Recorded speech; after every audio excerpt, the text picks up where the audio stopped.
अपने YouTube channel exam 21 में आपका वेलकम है। इस भाग में हम लोग पाषाण काल से संबंधित इम्पॉर्टेंट क्वेश्चन श्रृंखला को देखेंगे जो आपके आगामी परीक्षाओं के लिए बहुत ही इम्पॉर्टेंट है। तो आइए इस पाषाण काल यानी स्टोन एज से रिलेट इम्पॉर्टेंट क्वेश्चंस की श्रृंखला को प्रारंभ करते हैं। और इस भाग का फर्स्ट क्वेश्चन है यानी पहला प्रश्न है 1863 में रॉबर्ट ब्रूसफुट को हस्तकुठार मिला था। ओके, यानी 1863 में रॉबर्ट ब्रूसफुट को हस्तकुठार से तात्पर्य हैंड एक्स, हस्तकुठार मिला था।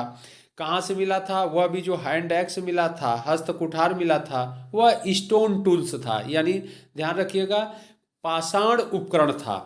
तो स्थान कहाँ से मिला है? ऑप्शन ए है बद्दमदुरै, ऑप्शन बी है अतिरपक्कम, ऑप्शन सी है पल्लवरम एंड ऑप्शन डी है संगनकल्लू। तो इसका सही आंसर होगा सी पल्लवरम। पल्लवरम नामक साइट से या स्थल से रॉबर्ट ब्रूसफुट को हस्तकुठार मिला। और यह जानना इम्पॉर्टेंट है, अगला क्वेश्चन आपसे एग्जाम में पूछ देता है कि यह जो पल्लवरम साइट है यह कहाँ पर स्थित है, भारत के किस राज्य में? तो यह भारत के तमिलनाडु स्टेट में स्थित है यह साइट। ओके, तो अगले प्रश्न को हम लोग देखते हैं। अगला क्वेश्चन है भारत में सर्वप्रथम पूर्व पाषाण कालीन उपकरण रॉबर्ट ब्रूसफुट को मिला था। अब यही क्वेश्चन है, इस जो ऊपर का क्वेश्चन हम लोग देखे हैं फर्स्ट क्वेश्चन, उसी से कई क्वेश्चंस आयोग द्वारा बना दिया जाता है या आपके एग्जाम में पूछे जाते हैं। तो इस क्वेश्चन को भी हम लोग देख लेते हैं। भारत में सर्वप्रथम पूर्व पाषाण कालीन उपकरण रॉबर्ट ब्रूसफुट को मिला था। ऑप्शन ए कह रहा है 1860 ईस्वी में, ऑप्शन बी कह रहा है 1863 ईस्वी में, ऑप्शन सी कह रहा है 1873 ईस्वी में और ऑप्शन डी कह रहा है 1878 ईस्वी में। तो इसका सही आंसर होगा बी 1863 में। ओके, अगला प्रश्न है सर्वाधिक संख्या में हस्तकुठार यानी हैंड एक्स और क्लीवर प्राप्त होते हैं। तो कब प्राप्त होते हैं? ऑप्शन ए कह रहा है नवपाषाण काल में, ऑप्शन बी है निम्न पूरा पाषाण काल में, ऑप्शन सी है मध्य पाषाण काल में एंड ऑप्शन डी है आद्य ऐतिहासिक काल में। तो यहाँ पर ध्यान रखना है कि नवपाषाण काल नियोलिथिक एज में नहीं होगा, निम्न पूरा पाषाण काल और मध्य पाषाण काल मीसोलिथिक एज में भी नहीं होगा। और इसका सही आंसर जो होगा निम्न पूरा पाषाण काल। ओके, यानी सर्वाधिक संख्या में हस्तकुठार और क्लीवर प्राप्त होते हैं इस काल में।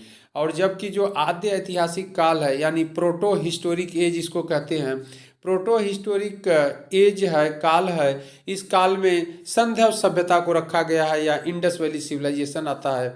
क्यों? क्योंकि आद्य ऐतिहासिक काल यानी प्रोटो हिस्टोरिक एज से तात्पर्य है कि इस काल में हमें लेखन कला इत्यादि का साक्ष्य भी मिला है, यानी इस काल में शिक्षा होने का भी एविडेंस मिला है। लेकिन जो अभिलेख भी मिले हैं या शिक्षा से संबंधित, एजुकेशन से संबंधित जो एविडेंस मिले हैं वह पढ़ा नहीं जा सका है, इसलिए इसे आद्य ऐतिहासिक काल कहते हैं। यानी ऐसे काल को आद्य ऐतिहासिक काल कहते हैं, इसीलिए इस काल में संध्या सभ्यता को रखा गया है, जो आपके एग्जाम में हमेशा क्वेश्चंस पूछे जाते हैं, इम्पॉर्टेंट है।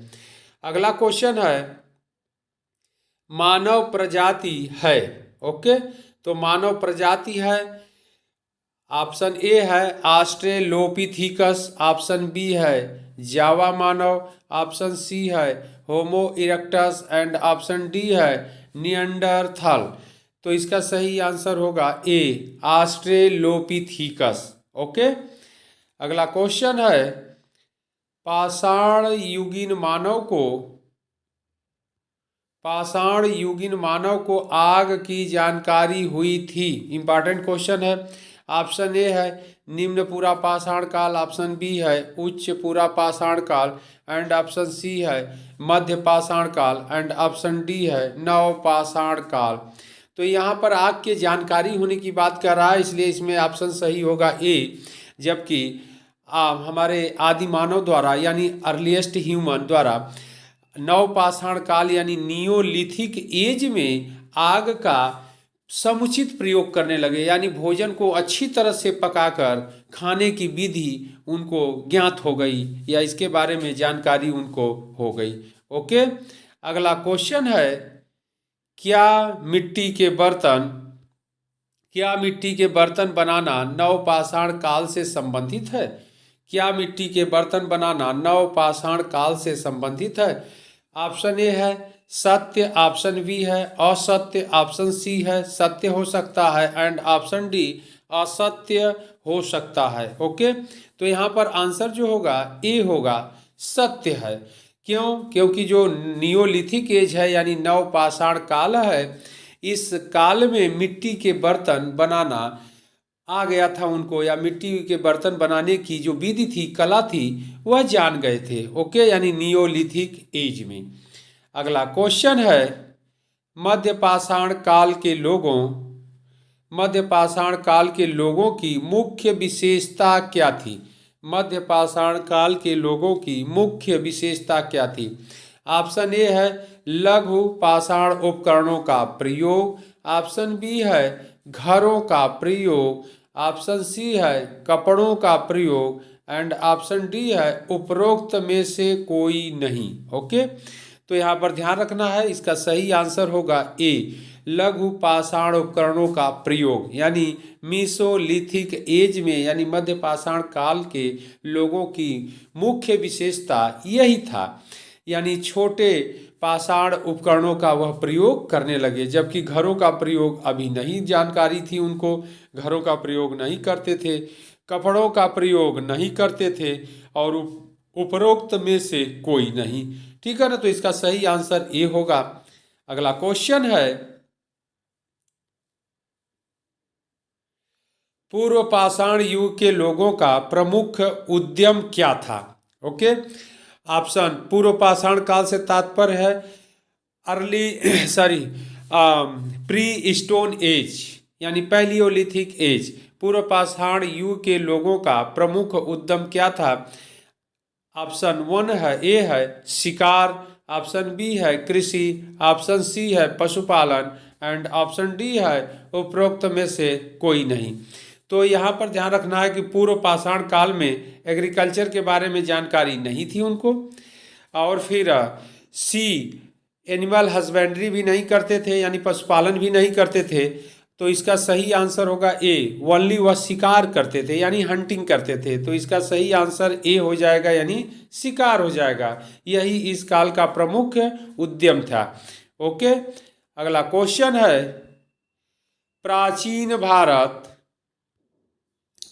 भारत में कृषि के प्राचीनतम उल्लेख कहाँ से मिलते हैं?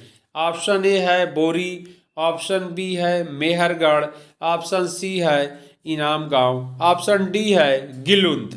तो इसका सही आंसर होगा बी, मेहरगढ़ से। बहुत इंपॉर्टेंट क्वेश्चन है आपके आगामी परीक्षाओं के लिए कि भारत में कृषि के प्राचीनतम उल्लेख कहाँ से मिले हैं? मेहरगढ़ साइट से मिला है या मेहरगढ़ स्थल से मिला है? मेहरगढ़ साइट या स्थल कहाँ पड़ता है? यह वर्तमान में पाकिस्तान में पड़ता है, यानी पाकिस्तान देश में यह स्थल चला गया है। और यह इम्पॉर्टेंट इसलिए है कि यहाँ से आप लोग यह जान लीजिए कि फर्स्ट टाइम जो एग्रीकल्चर का एविडेंस मिला है उसमें क्या क्या मिला है। तो जौ मिला है जिसको बैरले बोलते हैं, गेहूँ मिला है, व्हीट और कॉटन यानी कपास, 3 फसलों के उपजाने का यहाँ से एविडेंस मिला है, साक्ष्य मिला है। और यहाँ से डोमेस्टिक एनिमल्स का भी एविडेंस मिला है, साक्ष्य मिला है, यानी पशुपालन की विधि अथवा कला इस काल में या इस स्थल से साइट से प्राप्त होती है। ओके, तो यह साइट, अगला क्वेश्चन यहाँ से जो बनता है या बनेगा वह आप जान लीजिए कि मेहरगढ़ किस काल का साइट है। तो यह नवपाषाण काल का है, अथवा उत्तर पाषाण काल उसी को कहते हैं, अथवा जिसे नियोलिथिक एज बोलते हैं। ओके, अगला क्वेश्चन है, भारतीय प्रागैतिहास के जनक थे। बहुत इंपॉर्टेंट क्वेश्चन है।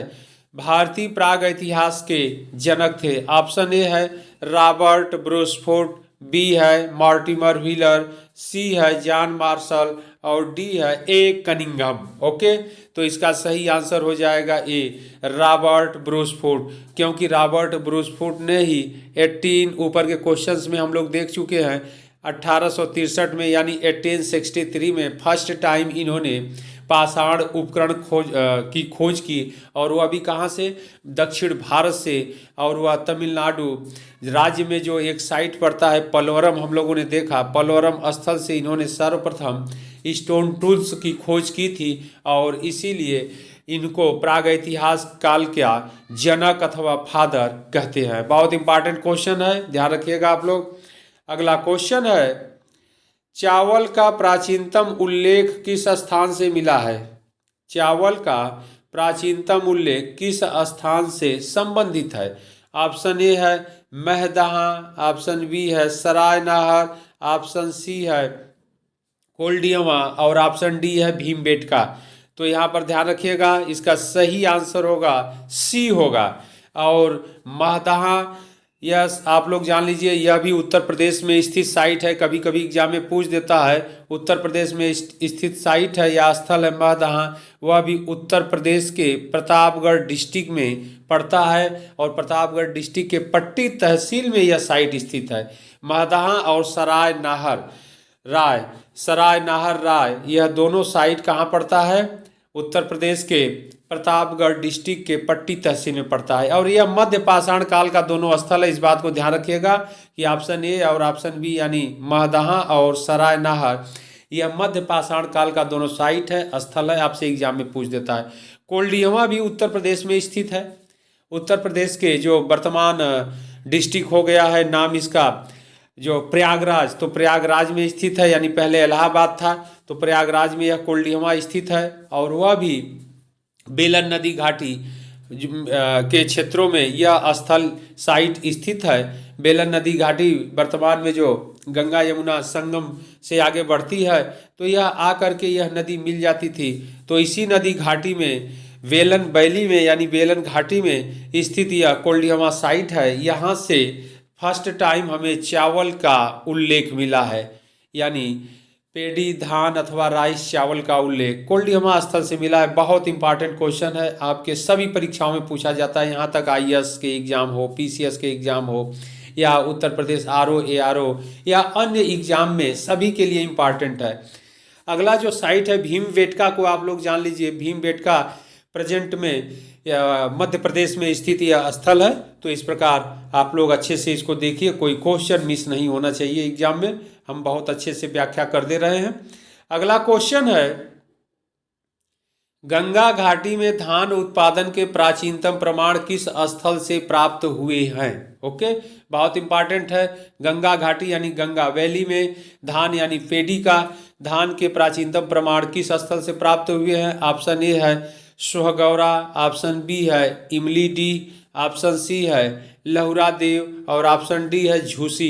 तो इसका सही आंसर होगा सी लहुरा देव। लहुरा देव जो साइट है यह संत का उत्तर प्रदेश राज्य में स्थित है और यह नवीन साइट खोजा गया है, स्थल खोज की गई है और यह वर्तमान में संत कबीर नगर डिस्ट्रिक्ट में स्थित है। यह साइट, यहाँ से एग्रीकल्चर का साक्ष्य मिला है और यहाँ से धान के खेती का भी एविडेंस या प्रमाण मिला है या प्राप्त हुआ है। ओके, अगला क्वेश्चन हम लोग देखते हैं। अगला क्वेश्चन है प्रागैतिहास के अध्ययन का विषय है। बहुत इंपॉर्टेंट क्वेश्चन है। प्रागैतिहास के अध्ययन का विषय है, ऑप्शन ए है निरक्षर समाजों का इतिहास, ऑप्शन बी है साक्षर समाजों का इतिहास, ऑप्शन सी है सभ्य समाजों का इतिहास एंड ऑप्शन डी है नगरीय समाजों का इतिहास। तो इसका जो सही आंसर होगा वह ये होगा, निरक्षर समाजों का इतिहास का अध्ययन प्रागैतिहासिक काल में किया जाता है। यानी जो प्रागैतिहासिक काल यानी पैलियोलिथिक एज था, वहाँ पर शिक्षा के बारे में कोई एविडेंस नहीं मिलता है, यानी निरक्षर समाज था। यानी अनएजुकेटेड सोसाइटी थी। इस बात को ध्यान रखिएगा, uneducated society and uncivilised society थी प्रागैतिहासिक काल। यहाँ कह रहा है साक्षर समाज, यह नहीं होगा, पढ़े लिखे नहीं थे लोग, एजुकेटेड नहीं थे। यहाँ कह रहा है सभ्य समाज, सी ऑप्शन कह रहा है सभ्य समाज यानी सिविलाइज्ड सोसाइटी, यह भी आंसर सही नहीं होगा। और फिर यहाँ डी कह रहा है नगरीय समाजों का। तो यहाँ पर अभी जब शिक्षा दीक्षा ही नहीं है तो नगरीयकरण हो ही नहीं सकता, यानी नगर का समाज या नगरी समाज होने का कोई क्वेश्चन या प्रश्न ही नहीं उठता है। इसका सही आंसर होगा ए, निरक्षर समाजों का इतिहास। ओके, अगला क्वेश्चन है फसल काटने का आयताकार पाषाण उपकरण जिसे हार्वेस्टर कहते हैं। ओके, हार्वेस्टर नवपाषाणिक संस्कृत से प्राप्त हुआ है। यानी क्वेश्चन एक बार फिर देख लेते हैं हम लोग। फसल काटने का आयताकार पाषाण उपकरण हार्वेस्टर किस नवपाषाणिक संस्कृत से प्राप्त हुआ है? ऑप्शन ए है कश्मीर से, बी है गंगा घाटी से, सी है विंध्य क्षेत्र से एंड डी है दक्षिण भारत से। ओके, तो इसका सही आंसर होगा ए, यानी जो हार्वेस्टर, जो आयताकार पाषाण उपकरण मिले हैं इस तरह का नवपाषाणिक संस्कृत का यानी नियोलिथिक कल्चर से रिलेट है, यह कश्मीर क्षेत्रों से मिले हैं। ओके, तो इसका सही आंसर हो जाएगा ए। अगला क्वेश्चन है मनुष्य ने कृषि का ज्ञान प्राप्त किया। तो मनुष्य ने कृषि का ज्ञान कब प्राप्त किया था? ऑप्शन ए है पूरा पाषाण काल में, ऑप्शन बी है मध्य पाषाण काल में, ऑप्शन सी है नवपाषाण काल में एंड ऑप्शन डी है ताम्र प्रस्तर काल में। इसका सही आंसर होगा सी, नवपाषाण काल में यानी नियोलिथिक एज में, जिसे नवपाषाण काल को उत्तर पाषाण काल के नाम से भी जाना जाता है। तो यह नवपाषाण काल यानी उत्तर पाषाण काल में मनुष्य ने कृषि का ज्ञान प्राप्त कर लिया था, यानी एग्रीकल्चर वह करने लगे थे।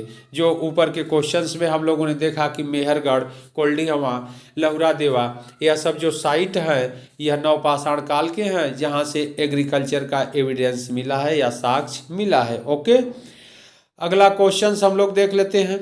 अगला प्रश्न है अनाज की उपज प्रथम बार प्राप्त हुई थी, यानी ग्रेन्स, अनाज की उपज प्रथम बार प्रारंभ हुई।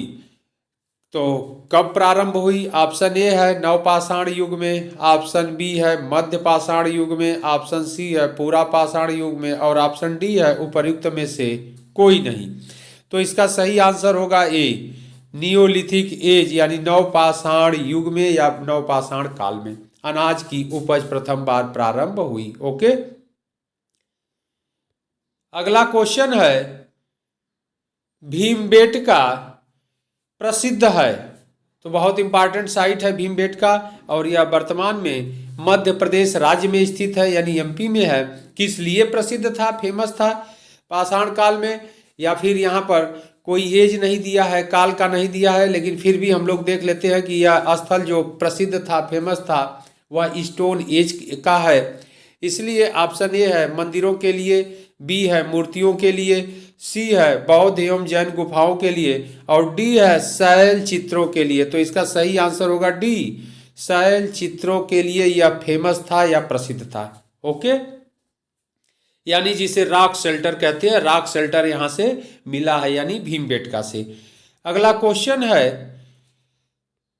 समाधान। अगला क्वेश्चन है समाधान में मानव के अवशेषों के साथ कुत्ते यानी डॉग एंड बकरे यानी मेल गोट जैसे पालतू पशुओं को दफनाने के साक्ष्य मिले हैं। बहुत इंपॉर्टेंट क्वेश्चन है।